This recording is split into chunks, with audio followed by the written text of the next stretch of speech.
السلام علیکم. اماد's اوڈیسی میں خوش آمدید. میں ہوں اماد قاصر اور ہمارے آج کا موضوع ہے ڈننگ اینڈ کروگر ایفیکٹ ادب کے زاویے سے.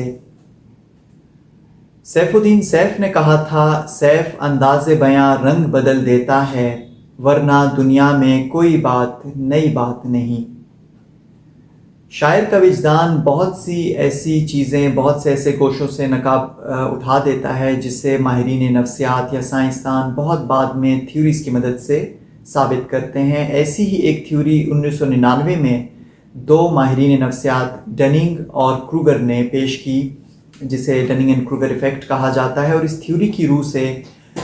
کسی بھی علم میں، کسی کام میں کسی شخص کی مہارت جتنی کم ہوگی اتنا اس کا اعتماد زیادہ ہوگا. یعنی مہارت میں اور اعتماد میں ایک منفی تعلق یعنی انورس ریلیشن شپ ہوتا ہے اس تھیوری کی روح سے. اور دوسرا پہلو اس تھیوری کا یہ ہے کہ کسی کام کو کرنے کے لیے جو صلاحیت درکار ہوتی ہے وہی صلاحیت اسے جانچنے کے لیے بھی چاہیے ہوتی ہے. یعنی اگر کسی کو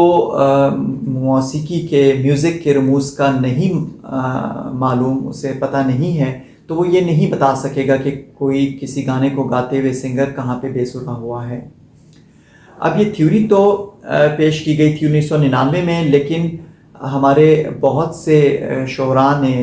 اور مختلف زبانوں کے جو آتھرز ہیں انہوں نے یہ بات بہت پہلے کہہ رکھی ہے. مثال کے طور پر شیکسپیئر نے اپنے ڈرامے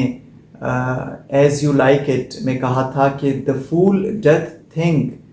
ہی is wise man but the wise man thinks himself to be a fool. اور خدائے سخن میر تقی میر کی ایک معروف ربائی ہے کہ رتبہ جسے دنیا میں خدا دیتا ہے وہ دل میں فروتنی کو جا دیتا ہے. کرتے ہیں تہی مغز ثنا آپ اپنی، جو ظرف کے خالی ہو صدا دیتا ہے. اچھا، ایک اور جو نقطہ ہے وہ اہم ہے سمجھنے کے لیے، وہ یہ کہ کسی کے لیے بھی اس کی اپنی کم علمی کا یا کم مائگی کا اعتراف کرنا ایک مشکل نفسیاتی عمل اور مرحلہ ہوتا ہے، اور وہاں پہ اس کی ایگو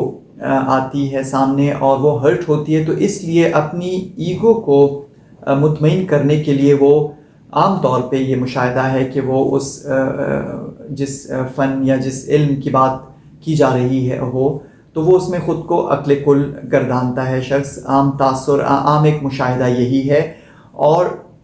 ہمارے ہاں اگرچہ یہ بھی کہا جاتا ہے کہ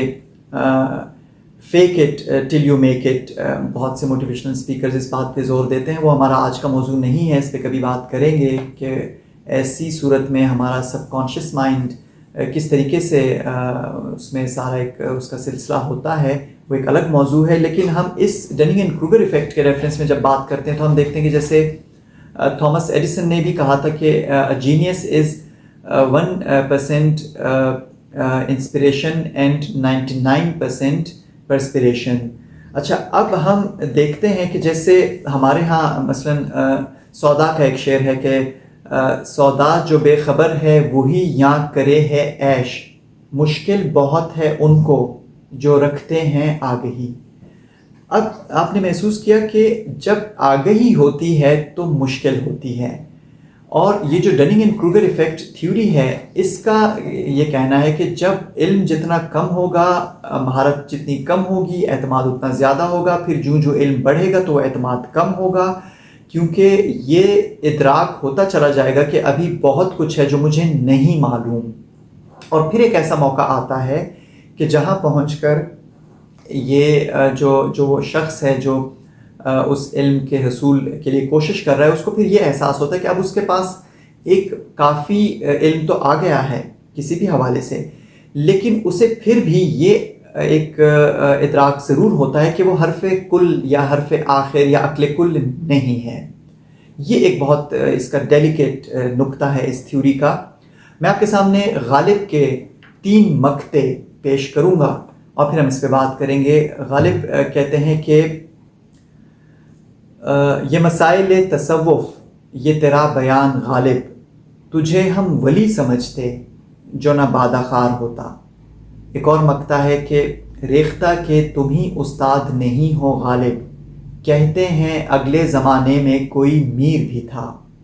ایک اور مقطع ہے کہ ہیں اور بھی دنیا میں سخنور بہت اچھے، کہتے ہیں کہ غالب کا ہے انداز بیاں اور۔ آپ نے محسوس کیا کہ ان تینوں مقطعوں میں غالب جہاں وہ اپنی علمی مہارت یا اپنے جو ان کا ایک مقام ہے اس سے وہ بخوبی واقف ہیں، اور ان تینوں مقطعوں میں وہ اس کا اظہار بھی کر رہے ہیں، لیکن تینوں میں وہ خود کو حرف آخر نہیں کہہ رہے۔ یعنی جہاں پر وہ یہ کہہ رہے ہیں کہ صرف تم استاد نہیں ہو، میر بھی تھا، یا جہاں وہ کہہ رہے ہیں کہ کہتے ہیں کہ غالب کا ہے انداز بیاں اور، تو وہاں پہ وہ اوروں کو بھی ڈیو کریڈٹ دے رہے ہیں کہ اور بھی ہیں اور بھی دنیا میں سخنور بہت اچھے، یا تجھے ہم ولی سمجھتے جو نبادہ خار۔ یعنی جہاں جہاں پہ بھی وہ اپنی عظمت کا، اپنی علم کا ایک طرح سے اعتراف یا اس کا اظہار کر رہے ہیں تو وہ اس بات کا بھی اعتراف کر رہے ہیں کہ وہ اکیلے نہیں ہیں، بلکہ اور بھی لوگ اس فن میں یا وہاں پہ موجود ہیں۔ اب یہ کمال غالب کو، یا جیسے میں نے آپ کو ابھی شیکسپیئر کے پلے سے ایک ان کا شور آفاق جو ڈائلاگ ہے وہ سنایا، اور اب میں آپ کو آج کے دور کے ایک شاعر کا، غلام محمد قاصر کا معروف ترین شعر ہے کہ کروں گا کیا جو محبت میں ہو گیا ناکام، مجھے تو اور کوئی کام بھی نہیں آتا۔ اب دیکھیں کہ جہاں دوسرے مصرے میں وہ کھل کر یہ کہہ رہے ہیں کہ انہیں اور کوئی کام نہیں آتا، وہاں وہ پہلے مصرے میں یہ کہہ رہے ہیں، یعنی اعتماد تو ہے ان کے پاس، جہاں وہ یہ کہہ رہے ہیں کہ کروں گا کیا جو محبت میں ہو گیا ناکام، یعنی محبت کا وہ دعویٰ تو کرتے ہیں کہ وہ کار محبت کو جانتے ہیں، لیکن وہاں بھی انہیں بہرحال یہ خدشہ ہے کہ وہ وہاں پہ ناکام ہو سکتے ہیں، اور دوسرے مصرے میں وہ کھل کر کہہ رہے ہیں کہ انہیں کار محبت کے سوا اور کام نہیں آتا۔ تو یہ وہ بنیادی فرق ہے کہ جو آپ یوں سمجھ لیجئے کہ ایک عالمانہ اعتماد اور ایک ہم اسے احمقانہ اعتماد اگر کہیں، جو اس تھیوری کی روح سے ڈننگ اینڈ کروگر ایفیکٹ میں جب وہ بتاتے ہیں کہ جب کسی کے پاس علم نہیں ہوتا تو وہ جس طرح کا اعتماد ہوتا ہے اسے ہم احمقانہ اعتماد اگر کہیں، تو یہ وہ اعتماد ہے جو آپ نے غالب کے اشعار میں، یا آپ نے شیکسپیئر، یا میں نے آپ کو قاصر صاحب کا ایک شعر سنایا، اس حوالے سے آپ دیکھ سکتے ہیں کہ یہاں پر یعنی کہنے والے کو اعتماد بھی ہے، لیکن اسے اس بات کا بھی اندازہ ہے کہ وہ حرف آخر نہیں ہے۔ اور اس گفتگو کو میں ارسطو کے ایک کال پر تمام کروں گا کہ ارسطو نے کہا تھا کہ the only thing to know is to know that you don't know، یعنی کسی بھی علم کا نقطۂ آغاز اور اس کی انتہائی کمال یہی ہے کہ آپ اس نقطے کو سمجھ لیں کہ